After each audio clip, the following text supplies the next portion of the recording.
বলরামপুরে তৃণমূলের পঞ্চায়েত সভাপতির বিরুদ্ধে দুর্নীতির অভিযোগ। পুরুলিয়ার বলরামপুরে তৃণমূল সভাপতির বিরুদ্ধে দুর্নীতির অভিযোগ। পঞ্চায়েত সমিতির 12 জন তৃণমূল সদস্যের ইস্তফা। বলরামপুরে তৃণমূলের পঞ্চায়েত সভাপতির বিরুদ্ধে দুর্নীতির অভিযোগ।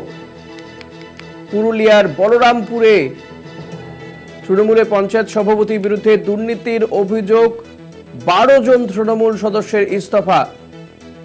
দুর্নীতির প্রতিবাদেই পঞ্চায়েত সমিতির সদস্যদের পদত্যাগ বলে জানা যাচ্ছে।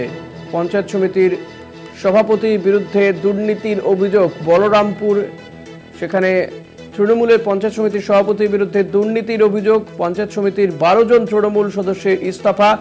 দুর্নীতির প্রতিবাদেই তারা ইস্তফা দিয়েছেন বলে জানা যাচ্ছে।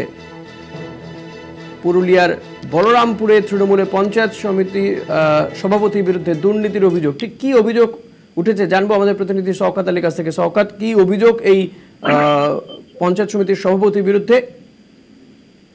দেখো, প্রথমত বলবো কি, আজকে যে 12 জন সদস্য সদর মহকুমা শাসকের কাছে ইস্তফা দিলেন, ঘটনাটি হচ্ছে বলরামপুর পঞ্চায়েত সমিতির যিনি সভাপতি রয়েছেন তার বিরুদ্ধে। যারা ইস্তফা দিলেন, যে 12 জন সদস্য, তাদের অভিযোগ যে এই পঞ্চায়েত সমিতিতে যে সমস্ত উন্নয়নমূলক কাজগুলো হয়ে থাকে সেই কাজের ক্ষেত্রে এই 12 জন সদস্যকে একেবারে অন্ধকার রেখে কাজ করা হয় বলে অভিযোগ। এবং যিনি সভাপতি রয়েছেন তার বিরুদ্ধে একাধিক দুর্নীতির অভিযোগ করেছেন এই 12 জন সদস্য, এবং এ নিয়ে তারা একাধিকবার জেলা তৃণমূল নেতৃত্বকে জানিয়েছেন এই বিষয় নিয়ে। যিনি প্রধান পঞ্চায়েত সমিতি রয়েছেন কল্যাবতী কুমার, তার বিরুদ্ধে, তবুও জেলা নেতৃত্ব ওনার বিরুদ্ধে কোনো ব্যবস্থা নেই। এমনকি তারা এই বিষয়ে জেলা শাসক, বিডিও, সমষ্টি উন্নয়ন আধিকারিক তাকেও জানিয়েছেন এই বিষয়ে যে যিনি সভাপতি রয়েছেন পঞ্চায়েত সমিতির, তিনি একাধিক দুর্নীতি করছেন এবং এক নাকতন্ত্র ভাবে সমস্ত সিদ্ধান্ত নিয়ে কাজ করে চলেছেন। এবং তাই তো আজকে 12 জন সদস্য মিলে আজ তারা গণইস্তফা দিলেন সদর মহকুমা শাসককে। শওকত, এই নিয়ে জেলা তৃণমূল নেতৃত্ব তাদের কি বক্তব্য?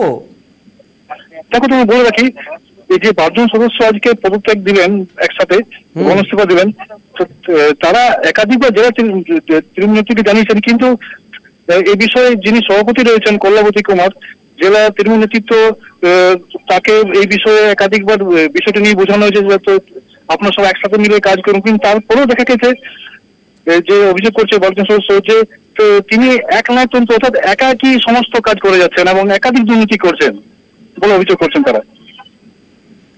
ধন্যবাদ শওকত। কথা বলছিলেন প্রতিনিধি শওকত আলীর সঙ্গে।